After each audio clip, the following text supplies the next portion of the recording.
My name is Quentin Parrinello. I'm the Senior Policy Advisor for the EU Tax Observatory.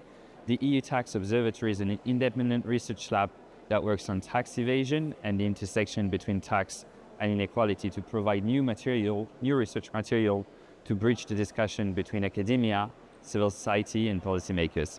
We're at the crossroads today. We can accept tax competition as it was for the past 40 years, and Europe had a role in exacerbating unfair tax competition with tax havens at the heart of Europe. But this is a lose-lose situation because we're going to end up with less taxes for governments, with an exacerbated tax competition that benefits just the very rich. Or we can take the high road of tax cooperation, of making sure that the biggest winners of globalization, big corporations, super rich individuals, pay their fair share of taxes. And that is a win-win situation. That doesn't mean that there's no competition. It's just that we need to compete on positive aspects of society. We need to compete on healthcare. We need to compete on education. We need to compete on infrastructure. But competing on taxes means a lose-lose situation for everyone.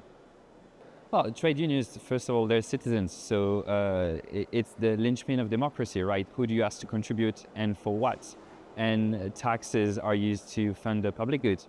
They're used to reduce inequality. And as a general sense, taxes are important for democracy and for tax consent. So that's the first part. The second part is also that taxes, and in particular tax pressure, tax evasion, tax avoidance, and unfair tax competition, they put pressure on workers' wages. So it's important to tackle all of these issues to make sure that workers are paid decently. This is the first time the issue of the taxation of the super rich is being discussed at the G20. The G20 exists for 15, 20 years now. They've never discussed the taxation of the super rich. So the fact that Brazil put the issue on the agenda is already a huge step forward.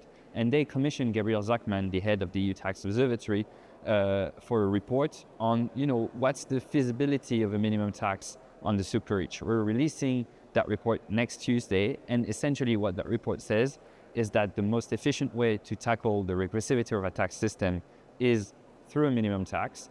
And we have recent breakthrough in international tax cooperation that now make that reform possible. And it wasn't really the case, 10, 15 years ago. Today, that reform is technically feasible. What we need is a wide political endorsement to make this a reality, because there's no time now. We are facing with threat to democracy, snowballing inequality levels, and we're in super need of, extra revenues for the climate and social transition.